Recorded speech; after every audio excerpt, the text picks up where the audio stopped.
প্রধানমন্ত্রী যদি সেটা দেখেনও, প্রধানমন্ত্রী যদি দেখেনও, দেখার পরে হয়তো একটু বকাঝকা দিয়ে এটাকে নিষ্পত্তি করবেন।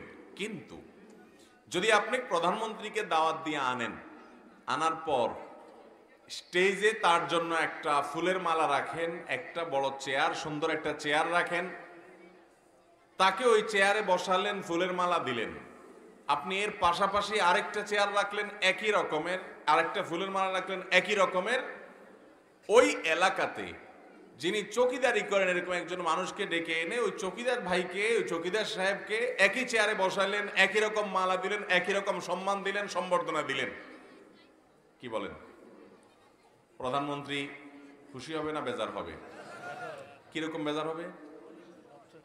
সাধারণ অসন্তুষ্টি হবে, বলবে যে এটা তো রীতিমতো বিদ্রোহ করার সামিল। অপমানের তো একটা সীমা থাকে, যে আমার অধীনে চাকরি করা একজন চৌকিদার